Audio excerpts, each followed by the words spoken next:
Here's a look at this starter kit, electric guitar starter kit. You got the guitar right here. You got your tone and volume, and you got a strap and the cord to plug it in. It comes with literally everything you need, little guitar tuner on it right there. And then here's the amp, matching color. Got all your knobs and dials on there. And let's just play it so you guys can see what it sounds like. It can get actually quite loud. So for a little amp, you can definitely get some good volume out of it, enough to annoy your parents or a neighbor or something like that. That's definitely possible. So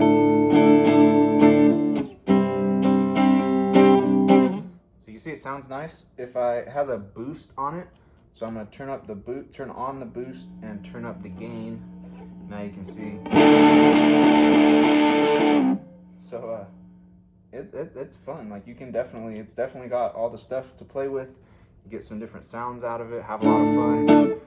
For a beginner, definitely a super solid kit. Even for me, who's been playing for a while, I just think it's fun to have kind of like a mini electric guitar. So great starter kit, but also fun for, I guess, more advanced guitar players, as long as they're not too snooty about what they play. But I think it's just a fun little setup right here.